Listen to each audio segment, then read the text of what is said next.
संघर्ष मोर्चा के बैनर तले मुंगेर मेयर के खिलाफ दर्जनों वार्ड पार्षदों ने की बैठक। मुंगेर नगर निगम के मेयर पर मनमानी का लगाया आरोप। नगर निगम बचाओ संघर्ष मोर्चा के बैनर तले मुंगेर नगर निगम के वार्ड नंबर 29 के वार्ड पार्षद पंकज कुमार की अध्यक्षता में बैठक की गई। इस बैठक में ग्लोबल टेंडर का किया गया बहिष्कार, संवेदक की मनमानी पर रोक के साथ ही समय अवधि पर कार्य पूरा करने का जोर दिया गया।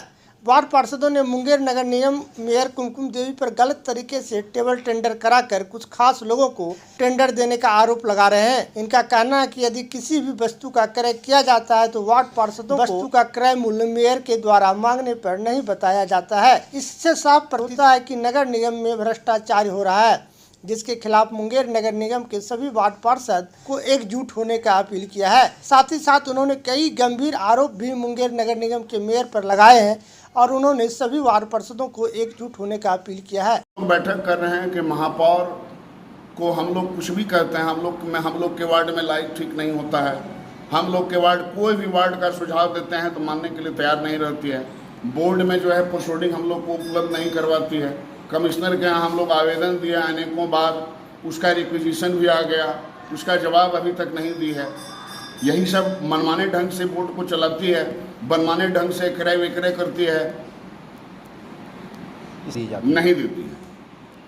कंबल वितरण किया गया, एक कंबल का कीमत बाजार मूल्य जो है बहुत होगा तो 70 रुपया होगा, 80 रुपया होगा, उससे ज़्यादा नहीं होगा। हम लोग को अवगत कराना चाहिए मेयर को कि ये कंबल कितना में हम लोग खरीदे, तब ना हम लोग फिर सोचेंगे, उस पर सवाल जवाब करेंगे कितना का कंबल नहीं है। हम लोग को जो भी चीज़ क्रय होता है उस पर कोई भी चीज़ बताया नहीं जाता है ये कितना में क्रय हुआ। ब्रह्मदेव महतो 2013 में ही जो है गमन के चार्ज में डिस्चार्ज हुआ था। बोर्ड द्वारा भी उसको निष्कासित किया गया। एहसन झा नगर आयुक्त थे, जांच कमेटी गठन करके उसको डिस्चार्ज किए। उस केस में वो जेल भी गया और मामला अभी तक कोर्ट में लंबित है और हाई कोर्ट से बेल करा करके वो जमानत पर है। और उस समय कुमकुम देवी का बोर्ड था। उसके बाद फिर उम्र आ जाए, 5 साल रही, 17 से 22। फिर जो है 23-22 में जब कुमकुम देवी आई तो फिर से प्रस्ताव लाया कि ब्रह्मदेव महतो को फिर से जो योगदान कराया जाए, पुनर्विचार पर लाया गया था, जिसमें कि हम लोग विरोध किए। ये तो कोर्ट का मामला है, हम लोग इसको इसके ज्वाइनिंग पर हम लोग जो है आपत्ति करते हैं, विरोध करते हैं। इस पर हम लोगों का सहमति नहीं है, लेकिन उसको जो है उसको बोर्ड द्वारा संपुष्टि ले लिया गया, सहमति ले लिया गया। बोर्ड के माध्यम से उसको सहमति ले लिया गया पार्षद से। जब बोर्ड मेंबर आप लोग भी हैं लेकिन आप लोगों ने सहमति नहीं दिया, फिर आखिर क्यों इस तरह से? उसका कहना है कि हम मेजोरिटी में हैं, आप 5-10 विरोध हैं तो हम जो है 25, 26, 27, 30 हमारे साथ है, यही कहना है। ठीक है, सहमति है, लेकिन जो मामला कोर्ट में हम लोग बोर्ड उस पर संज्ञान नहीं ले सकते है ना। बोर्ड ही उसको न डिस्चार्ज किया है और हाई कोर्ट में मामला लंबित हो गया। तो हाई कोर्ट में जब मामला लंबित हो गया तो उसको बोर्ड अपने स्तर से उस मामला को निष्पादित नहीं कर सकता है, वो बोर्ड का मामला हो जाता है। इसी सब चीज़ को लेकर आज बैठक कर रहे हैं। और भी बहुत मैटर है। हम लोग एक वार्ड पार्षद संघर्ष मोर्चा का एक अपना टीम गठन करेंगे, जो कि हर मैटर पर हम लोग अपना बात विचार विमर्श करके आगे फिर उस पर कार्रवाई करेंगे। जो भी हम महापौर की तरफ से गलत कदम उठाया जाएगा उसका विरोध करेंगे। नगर निगम के घोटाला के मामले में यहाँ बैठक हुई है और नगर निगम में जो भी हो रहा है उसकी जानकारी हमें नहीं मिलती, हम लोगों को वार्ड पार्षद को नहीं मिलती है। और सशक्त कमेटी में जो भी बात होती है, जो भी पास होती है, उसकी भी हम लोग को प्रोसीडिंग कॉपी नहीं मिलती है। और दूसरी बात भी, हमारे वार्ड में एक लाइट भी ठीक कराना होता है तो वो हमारे फ़ोन कॉल करने के बाद भी वो नहीं होती, वही जनता कॉल करती है तो वो लाइट तुरंत ठीक हो जाती है। तो इस तरीके से वार्ड पार्षद को मैडम साहिबा गिराने का काम कर रही है और छोटा मोटा भी काम के लिए मैडम के पास बहुत बार दौड़ना पड़ता है।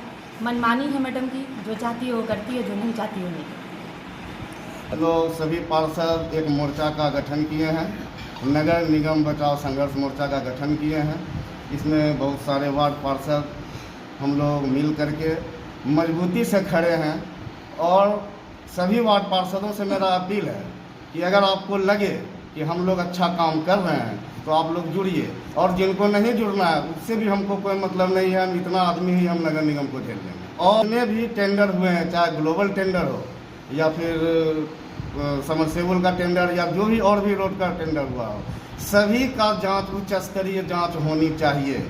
अगर यहाँ से नहीं होता है, और एक चीज़ और हम बीच में बोलना है, तो ऐसा है कि ग्लोबल टेंडर जो रंजन यादव के नाम पर हुआ है वो रिपेयरिंग का है, लेकिन उसके आड़ में वो इतना अवैध, बोले ना, इतना भ्रष्टाचार में लिप्त हो गए, इतना अवैध कमाने के लिए जो है वो नया नया पुल का निर्माण कर रहे हैं, जहाँ होता है जैसे तैसे कर रहे हैं, और खास वार्ड पार्षद के यहाँ कर रहे हैं। और एक चीज़ और बता दें हम कि लगभग एक माह पूर्व जो है हमारे वार्ड में एक पुलिया बना, जो कि मैं साल भर पहले से मैं आवेदन दिया हुआ था। तो चूँकि वो 28 और 29 दोनों से रिलेटेड है, तो उन्होंने कहा कि इस पुल में मेरा भी हिस्सा है, पूर्व वार्ड पार्षद। तो हमको तो जानकारी नहीं थी कि भाई कि पुलिया बनने के बाद हिस्सा क्या होता है। तो हम निवेदन करेंगे मेयर महोदया से कि अगर उसमें किसी भी तरह का इनकम होता है पुलिया से, तो पूर्व वार्ड पार्षद को दे दिया जाए, 28 नंबर के पूर्व वार्ड पार्षद।